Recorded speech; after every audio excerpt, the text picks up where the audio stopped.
Good morning, everybody. It's good to be here in Aberdeen. And congratulations on beating Celtic last week. No doubt it's been a week of some celebration. Clearly some Aberdeen supporters in the audience.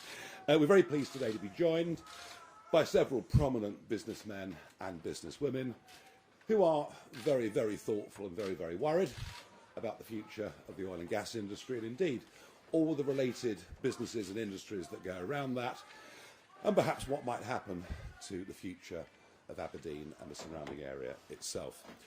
Reform has made remarkable strides in Scotland over the course of the last year.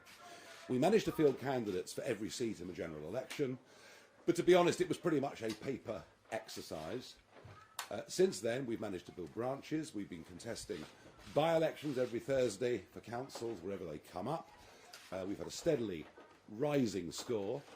We, if you believe the polls, over the weekend are beginning to eclipse Labour to be the second most popular party in Scottish politics. And of course, we have the Hamilton by-election taking place this Thursday.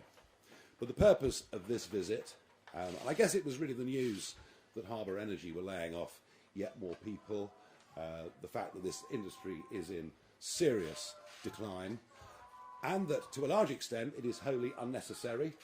These are decisions that we have taken here in our own country.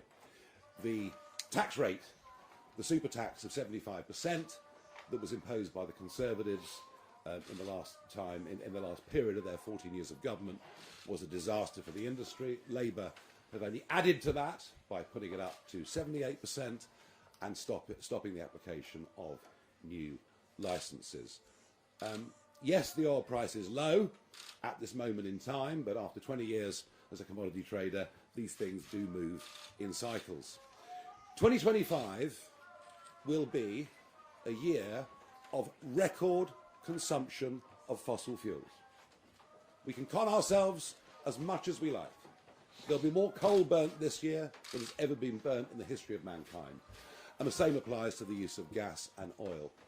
Even the most ardent proponent of net zero has to accept the world will still be using oil and gas up until 2050 and beyond. And yet we've decided to sacrifice this industry as a consensus around net zero has emerged. Of course, I say net zero, it isn't really net zero. All we're doing is exporting carbon dioxide production. And into the bargain, we are seeing Scotland and many parts of England and Wales literally deindustrialising before our very eyes. Yes, there are arguments around new industries, but for every job created in a new industry, many more have been lost in conventional industries. We now have the most expensive energy prices, commercial energy prices in the world, and the whole thing is complete and utter madness. Richard Tice and I have been standing up and fighting and speaking on these issues for many, many years. It's also worth adding, shortly after the Prime Minister's so-called EU reset, that if we look across the other side of the North Sea to Norway, not only do we see a country that has championed its oil and gas industry, a country that sells an awful lot of gas to us, a country that also has a 200-mile exclusive economic zone for fisheries. A 200-mile EEZ. Just imagine what anything like that would do for all these towns and cities on the east coast of Scotland. So whichever way we look, we're getting things wrong.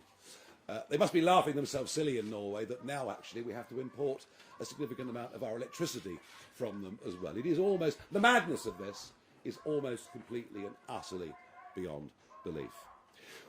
One of the reasons that we've been doing well in Scotland is we've been attracting some very, very good, fresh talent.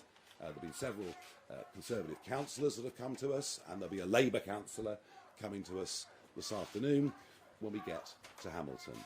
But Duncan Massey has been not just a city councillor here in Aberdeen over the course of the last few years, but somebody who has spent 20 years working in the oil and gas industry, and it's my happy duty to welcome Duncan as a Reform councillor here in the city of Aberdeen today. Duncan, thank you very much. Well, thanks, Nigel. Thanks, everyone. It's great to be here. Didn't think it would be quite such a big show today with just me joining as a Reform councillor, but obviously my reputation precedes me. So thanks for that. You know, I've joined Reform. I think, like for most people, you know, real concern about the country, the whole country. You know, doesn't feel like it's working. We have a stagnant economy, stagnant wages. As Nigel said, we're deindustrialising pretty rapidly because of net zero. We can't control borders. We can't build things like energy infrastructure or houses or public services. Don't feel like they're working. We've got huge problems and we need massive and urgent change. And I believe that it's only Reform Party that can bring that change. And I think obviously we've got similar issues across the whole of the UK, but I think in Scotland, you know, we seem to be failing further and faster with an incompetent and devoid of ideas SNP, a sort of entrenched and entitled SNP who've been in power for nearly 20 years, have done nothing but fail, but seem more concerned with the gravy train continuing rather than trying to improve things. And again, I think it's only Reform that can change this dynamic and move Scotland to a place where we can change policies. And obviously the main reason here in Aberdeen is the impact on the oil and gas industry of Labour and SNP policies. You know, it just feels like deliberate destruction of our industry at the moment. 78% tax, no new licences, large projects caught up in a regulatory limbo, and all at the same time all Labour and SNP have is gaslighting us with fairy tales about the so-called just transition. You know, as Nigel said, we've got low oil prices now. You know, it feels like it's going to be a bit of a perfect storm. We've seen some redundancies at Harbour. I think it might be a very painful time for the city. And frankly, I don't think most Aberdonians have yet woken up to just how badly we're being treated. And again, I think it's only Reform, by supporting Reform, that we're going to get the changes to our energy policies that we need. So that's my reasons for being here. Delighted to be here and look forward to increasing the Reform vote in Aberdeen.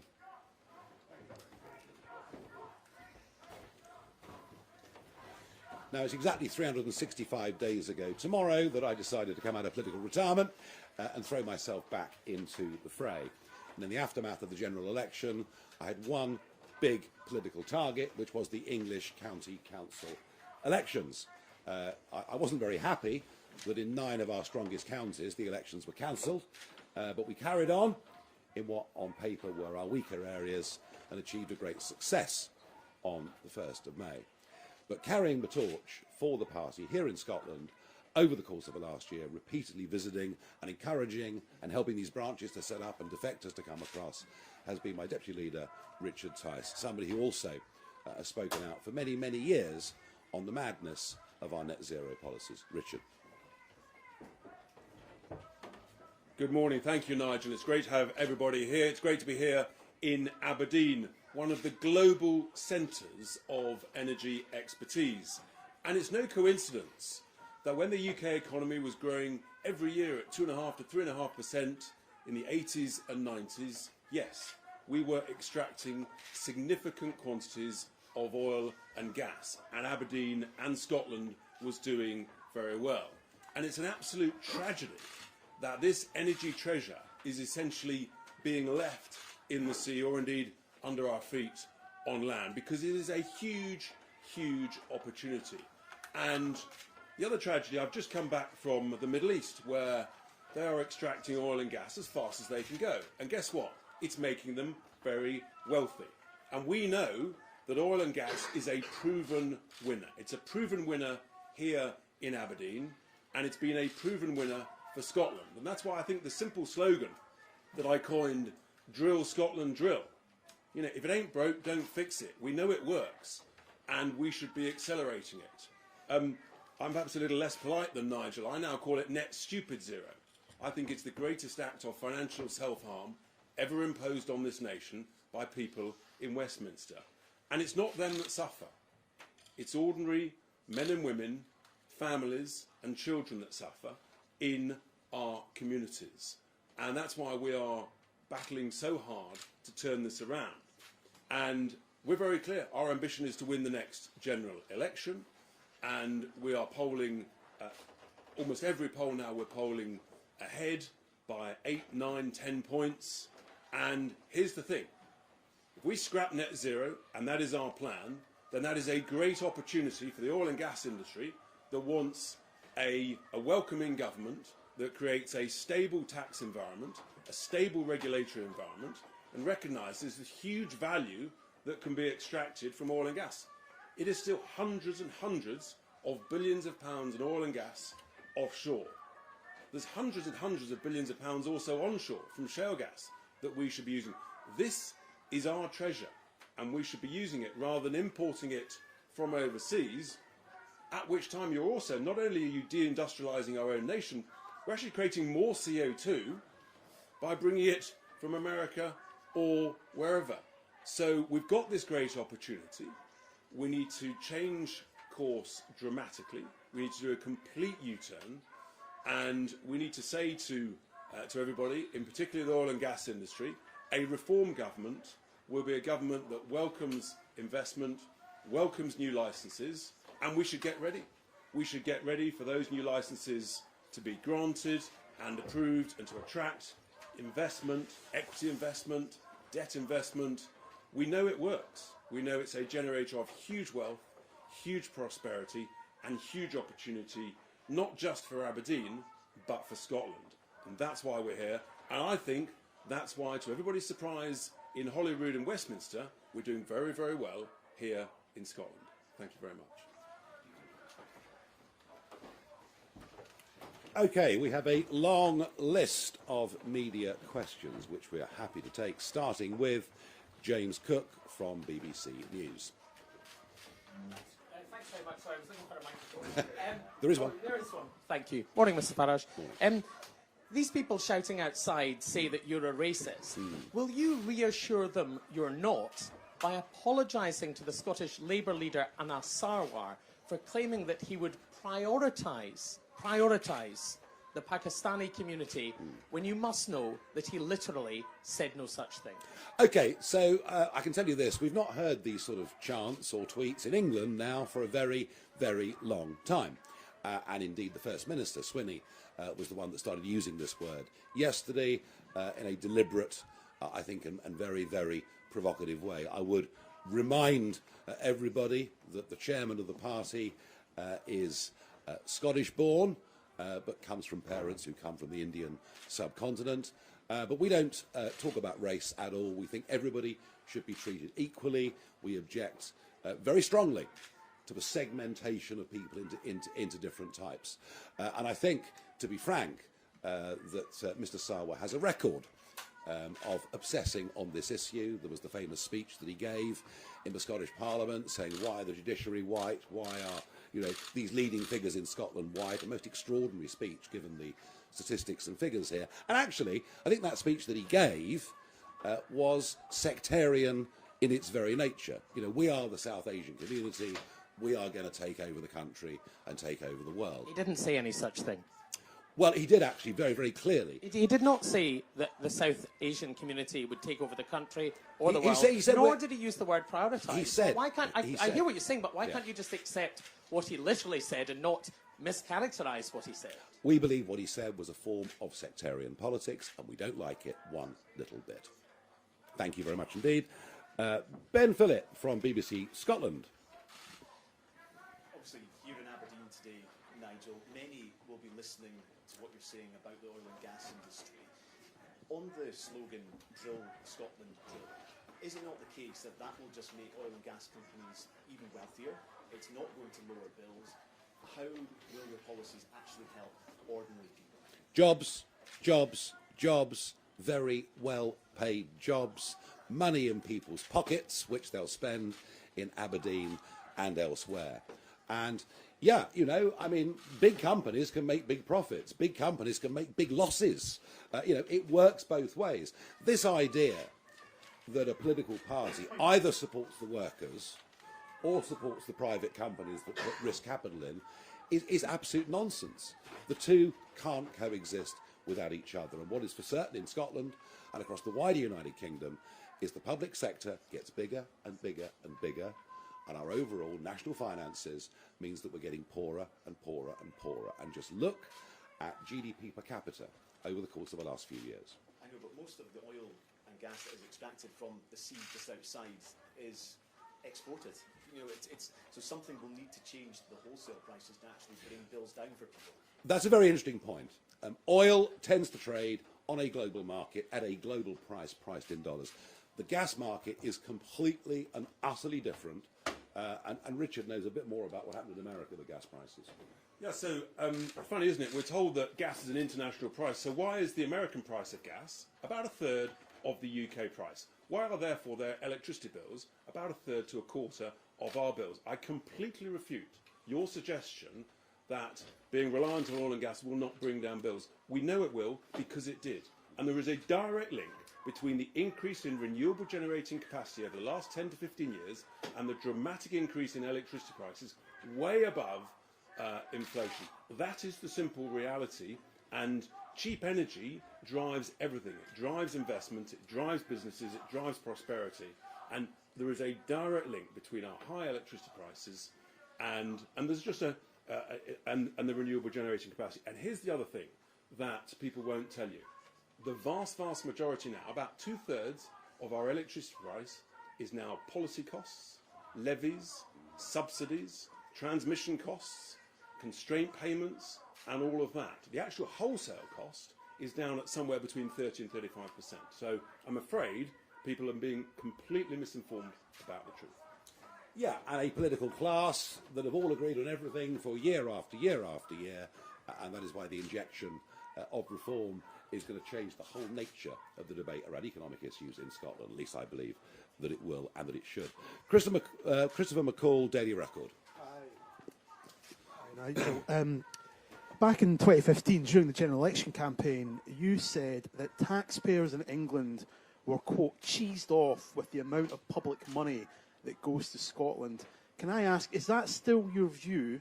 And if you won power, would you look to scrap the Barnett formula? Well, the Barnett formula, it seems to me, is really somewhat out of date. What I'd like to see is a Scottish government that's able to raise a bit more of its own revenue and a Scottish economy that has actually got genuine growth. And I don't believe that can happen without this sector booming. All right? And I think, you know, the Barnett formula goes back to the 1970s. Is there an argument it should be looked at again? Of course there is. But, I mean, frankly, if you look at welfare dependency, if you look at educational standards, the idea that there's sort of 50 billion this year, which is roughly what the figure is going to be, going to Scotland, it isn't going to reduce in the short term until Scotland actually starts to have an economy that is thriving. And right now it's going in completely the wrong direction. Can I just ask quickly as well, do you support the concept of devolution as the Scottish Parliament? Oh yes, devolution is here to stay, and in fact devolution now is being extended into England, you know, right down to a county basis where we're going to have elected county mayors. No. Devolution is here to stay. Sadly, over the course of the last 20 years or so, devolution doesn't appear to have worked very well. You know, I mentioned education. I could talk about 800,000 plus on the NHS waiting list. It hasn't worked out very well. Doesn't mean devolution's wrong. It means the people running it haven't got it right. Tony Diver, Daily Telegraph. Right. Microphone. Oh.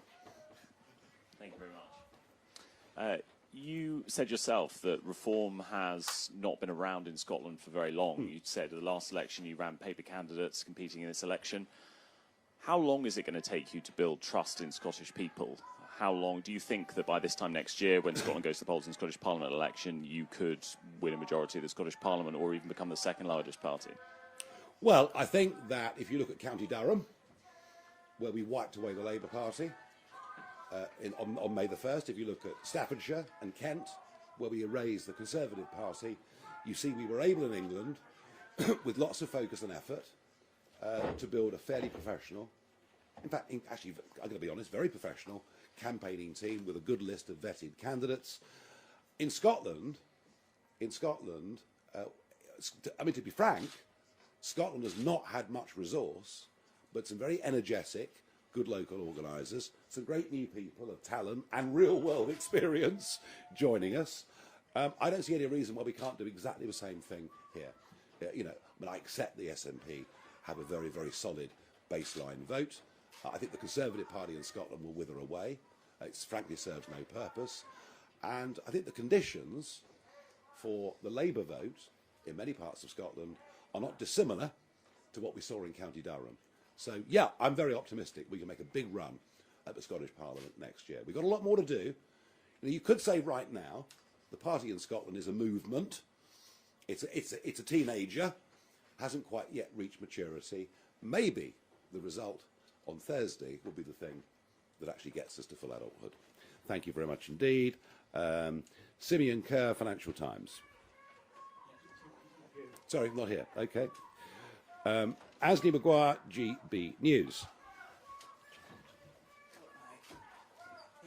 Good morning, all three of you. I'm just curious to know what your take is on the role reversal between what was shy reform and then brash, confident nationalists here in Scotland. Now it's very much the other way around. We're seeing people coming out not afraid to voice their support of reform, while the nationalist conversation, especially that around independence, is filtered away a little bit. Just wondered what your take on that and whether that was going to be enough to take you through next year's Holyrood election. Yeah, I think it's a very interesting point you raise. You know, before a sort of general election last year, you probably wouldn't tell the neighbours you're going to vote Reform in case they thought ill of you. If you said, I'm voting Reform, it's all like coming out. It was a really big thing for you to do and something that might cause you, you know, a little bit of friction. What I now see, what I've seen in other parts of the UK, and I believe, I already know that our canvassers are seeing on the streets in Hamilton are people, people are absolutely saying, yeah, we love it. Why are they so vociferous in their support for reform? Because they believe that everything's broken. It was really what you talked about earlier, that things don't actually work anymore. And they see us as the bright new hope that can come in, and because we have the courage of our convictions, we can turn things around. So there is actually a great sense of optimism around our supporters. Many of the media will say it's just a protest vote. It really isn't a protest vote. These voters that are voting Reform are not just sticking two fingers up. They are actually saying positively, affirmatively, you can turn things around. As for the nationalist vote, look, I'm less qualified to comment. All I would say is that the SNP don't seem to respect the results of any referendums, be they Scottish referendums or EU ones. And whilst this seesawing that's been going on in Scotland between Labour and the SNP has now reversed the other way since the general election, I'm not actually sure whether the depth of support for the SNP hasn't been more of an anti-Labour position in the absence of an alternative, and that's what we are going to try to provide. Do not underestimate over the course of the next year that we can get people who previously voted SNP voting for us, because I genuinely believe that we can. Gina Davison, LBC. No show? Fine. Dave Galloway from North Sound Radio. Thank you, Nigel. Good morning. Good morning. I want to ask for your reply to the assertion that SNP Westminster leader Stephen Flynn has made about your views. He calls them short-sighted stupidity and says you shouldn't be allowed to do to Aberdeen what you've done to the UK economy. Well, he's entitled to his opinion. On a personal basis, I quite like him, actually. He's got a bit of character. He's got a bit of spirit. And somebody, we get on rather well with him, actually. We have a bit of fun with them. They sit right in front of us. We just don't happen to agree. I think the short-sightedness is for Scotland to turn its back on an industry that for over half a century has been providing so many jobs and so much wealth. If it was the end of oil and gas, if we weren't going to use oil and gas in a few years' time, it would be a perfectly valid thing to do. That is not the case, and I repeat the point, and you can give it to Stephen if you like, that 2025 will be a record year for fossil fuel consumption globally. We may not like that fact, but it's there. And actually, I think we're the ones with an economic vision that can make people genuinely better off. And just on the subject of carbon capture, why do you believe that scrapping the Acorn project, which can create thousands of jobs and attract billions of pounds of investment, is a good idea? Look, I've been hearing about carbon capture. I've been hearing about battery storage for wind farm energy, and I've been hearing these arguments now since about 2000. For about a quarter of a century, I've been told these things will work, they are going to work. I have not as yet seen any evidence that carbon capture will actually work. And by the way, if I do, I will change my mind. Could I just add one point to that, Sure. which is that even the Greens are not supportive of carbon capture. And I think that tells you a lot about their perception as to whether or not the technology will ever work. One technology that does work, of course, is nuclear. And maybe you can ask Stephen Flynn about that, because I think what you're seeing across the Western world is quite a marked shift. It started in America, we're seeing it in Europe now as well, quite a marked shift of public attitudes towards nuclear energy, given that it gives continuous baseload power 24/7, 365 days a year. And we certainly think that the development of the small modular nuclear reactor, I mean, every submarine's got one, we haven't quite got there yet with it, but I think that probably long term, in terms of reliable energy, is going to be our salvation, because I don't want Scotland or the United Kingdom to go through what Spain has just been through. Spain, who of course have boasted about having the highest level of renewables of any country in the world. Thank you very much indeed. Neil Poran from the Press Association. Morning. Good morning. Both Anas Sarwar and John Swinney have said they would debate you. Would you be willing to debate them? And if not yourself, when do you think you would have a Scottish leader for reform who could maybe do that? Would I debate them? Will you hold my jacket? I'll be delighted to. Of course I'll be delighted to. When are we going to have a Scottish leader? I think I can refer you back to the answer that I gave the Telegraph. That we are a mid-teenage year political movement that is evolving in Scotland into a fully fledged political party, the way that it has south of the border, because of our emphasis on it with the run-up to May the 1st. All in good time is the answer to your question. And by the way, I do want Reform Scotland to be as autonomous as it possibly can be, and that is absolutely our intention. All right. Very, very good. Michael Andrew Blackley from the Scottish Daily Mail. Hello, thank you, good morning. There was more polling for the Scottish Parliament elections out at the weekend. You've got a sizeable share of the vote, but it's pretty clear from that polling that the SNP, despite collapsing compared to 2021, is still going to win by a mile. So are you concerned that actually you could be the man to save the SNP and give them another term at Holyrood? Well, even if we didn't exist, I think you'd find the Labour vote next year would be significantly down from where it was in the general election of 2024. We are a fresh voice in Scottish Parliament, making different arguments, as you can see this morning on this stage, to those that are being made by the other political parties. And you know what?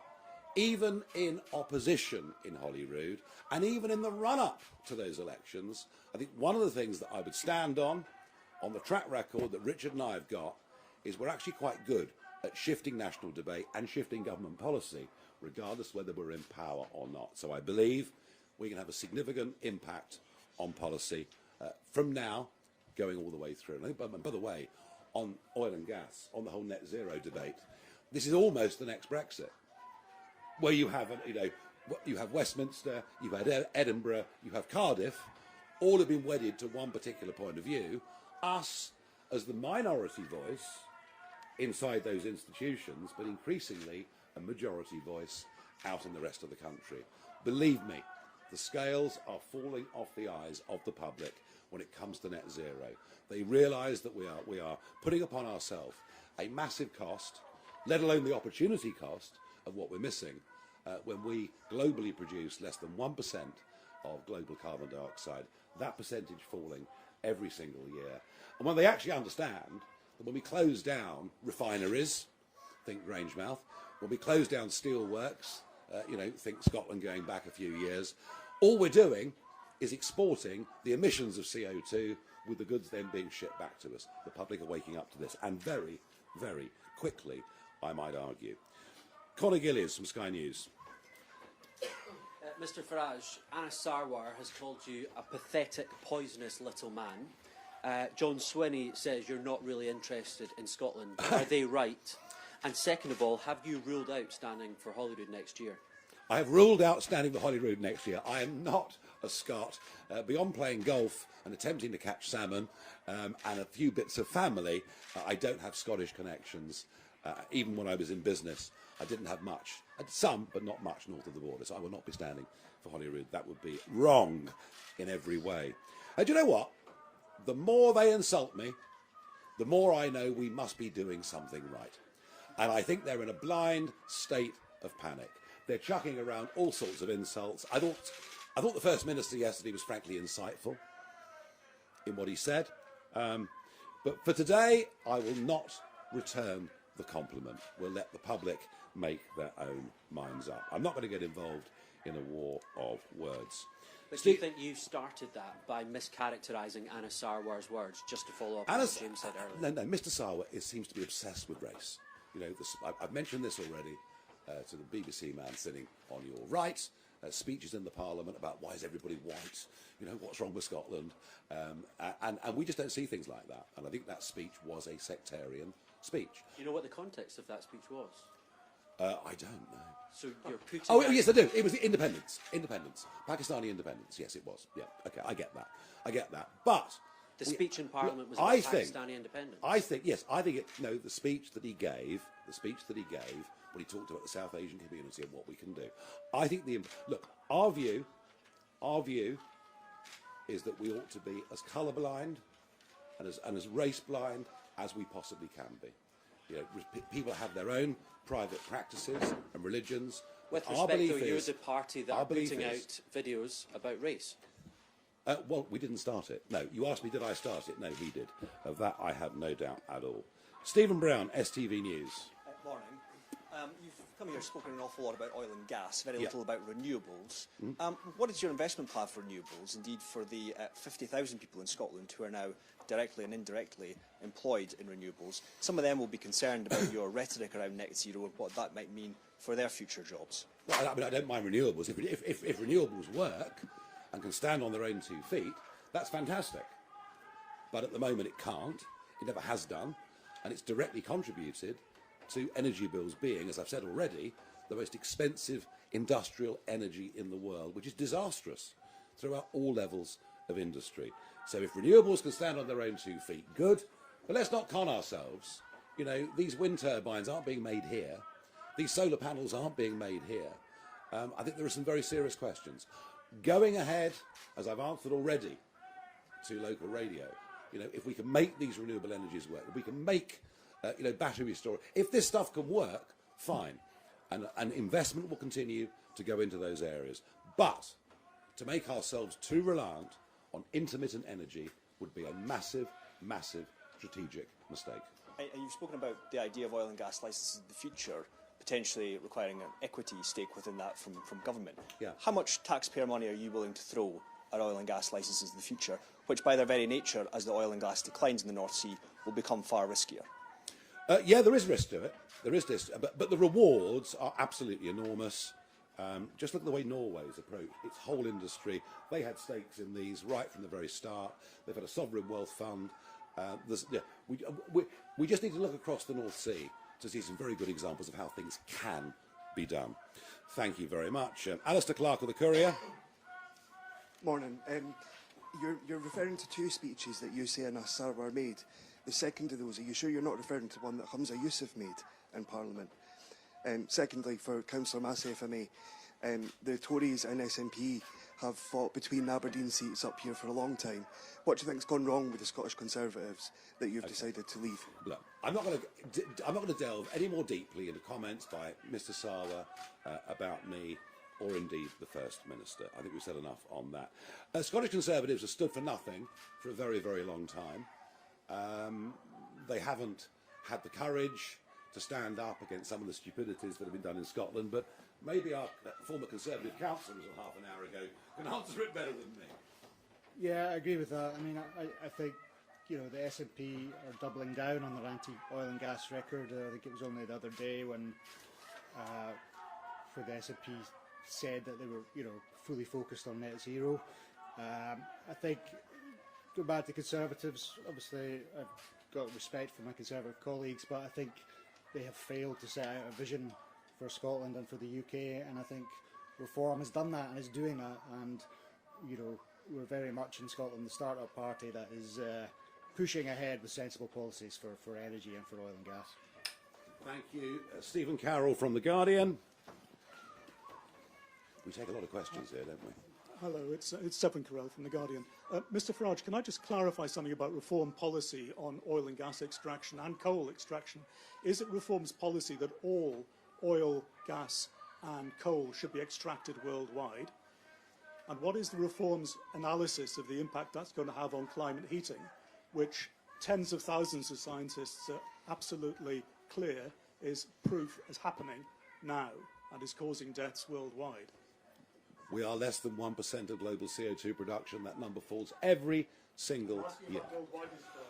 I think it would make more sense to use the coal that could have been produced in Cumbria and taken across to Scunthorpe to keep the steel plant open. I think it makes more sense to produce that coal in Cumbria than it does to import it from Japan. And I think even in terms of the CO2 argument, I think that argument actually is a winner. And we have to face up to the realities that China, Indonesia, India are using more fossil fuels. Coal, take coal. You know, we're going to burn, mankind this year is going to burn 8 billion tonnes of coal.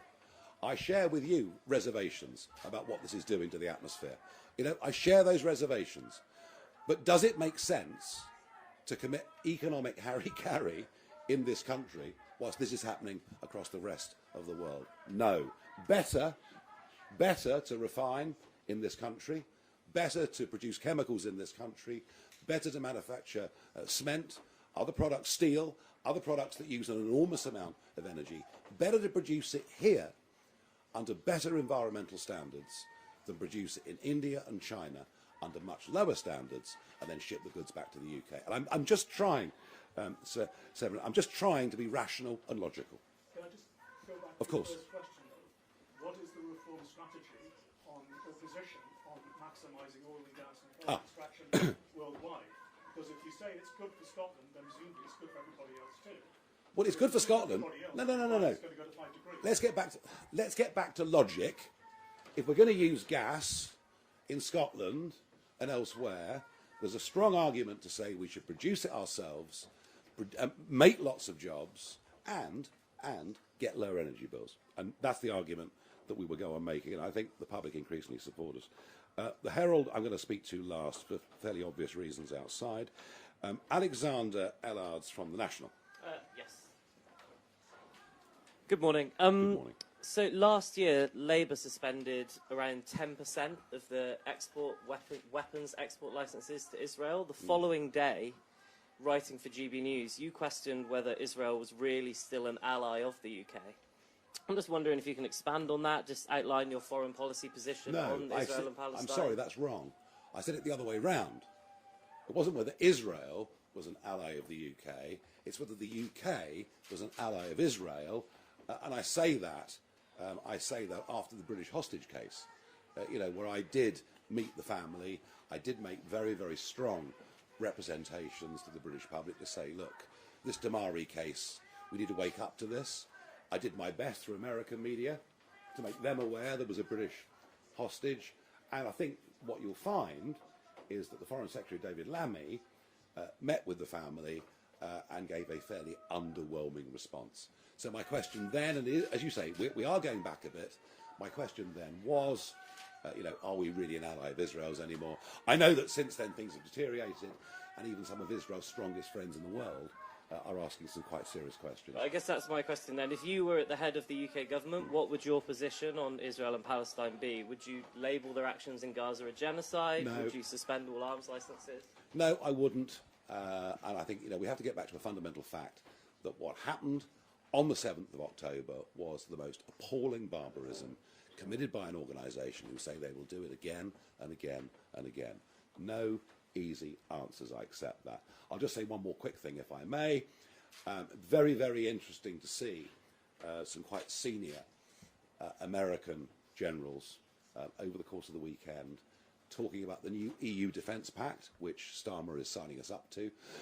There are still more details to come, but when you get senior American NATO generals, retired, saying that an EU force is a distraction to NATO, I would suggest we should start to get very, very worried indeed and face the reality that in terms of defence, yes, of course, increased defence spending, provided it's procured properly, is a good thing and is very, very important and very necessary, a bit like paying the insurance on the house.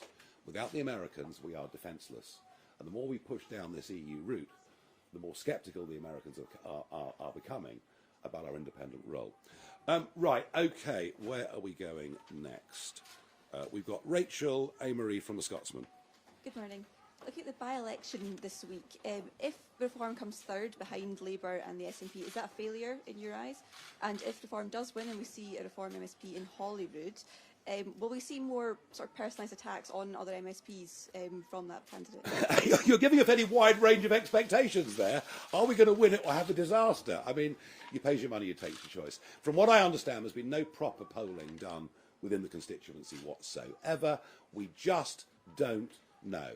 Are we confident of coming third? Yes. Are we confident of coming second? Well, I don't know, but if we do, it'll be a very nice surprise. Do I realistically think we can win? Well, if we do, then that will be the biggest earthquake Scottish politics has probably ever seen. But you never know. Anything on a low turnout election with a disenchanted electorate, I guess it's not impossible, but I think it's improbable. Stuart Patterson from the Scottish Sun. Hi, Mr. Farage. You describe yourself as being down to earth, but why then have you kicked off your campaign in Scotland today in a restaurant where people are paying up to 30 quid for a fish and chips? To try and protect ourselves from the howling mob that have been stirred up by the First Minister and others. So we thought it better to do it here than do it in a high street. But there are loads of other places you could go. Well, you all seem to have turned up and you look very comfortable and you're enjoying yourself, so I don't think we got it that wrong, do you? And what would you do as a kind of flip side to that? What would Reform do for your Honorary Punter to bring down the price of fish supper in Scotland? Reduce the price of energy. And one of the things you are seeing is fish and chip shops all over the United Kingdom literally having to close. Such is the cost of energy. Energy, energy, energy is very much at the centre. We believe that it's led. We know that it's led in America to the most incredible increase in personal wealth over the course of the last decade, and we'd like to try and do the same here. Thank you. Now, the Herald. Now, Andrew Learmouth, it seems that you're involved with this group of protesters outside. No. Well, it's funny, isn't it, that you come and your newspaper also manages to have another one of your correspondents as a protest correspondent. So you knew more about this than we did. That's not true at all, Nigel. Sorry. Really? Absolutely not. So we have two reporters in Aberdeen. Well, thank you. Come on now. And they're both here. Very I've good. got two reporters going to You Hamilton must today have as so well. much money and so many staff. It must be remarkable. Do carry on. We've got a couple of reporters here as well. Have you? No. Nothing to do with nobody, as far as I know, had any. Absolutely. No, fair enough. If you say that, I believe you. I don't know that you do believe me, but I didn't. But It's not on that. I don't know what I was going to ask. Yeah, well, let's talk about the protest. Well, this location was only sent to you guys. It wasn't put out on the public wires. We didn't put it out to our membership, and yet they knew. So it came from one of you. Well, people were tweeting about it. Oh, well, it's not. Anyway, carry on. Sorry. Well, let's talk about the protest, because I'm not entirely clear what you were accusing John Swinney of earlier when you talked about him inciting or his insightful language. What, are you saying that he's putting you at risk or something? Well, he used the racist word, didn't he? You know, despite the fact, as I pointed out, we have many members from all communities, some of whom are in very senior positions within our party. According to the experts, we got more BAME, if you believe in all this, more BAME voters in the last general election than the Liberal Democrats, and we get even more this time. We just want to live in a country where everybody is treated equally, everybody is treated on merit, regardless of race, sexual preference, or whatever else it may be. And as for outside, well, you know who they are. They're Antifa. At least half of them wearing face coverings, which I don't think should be allowed, do you? Okay, thank you very much, ladies and gentlemen. Thank you.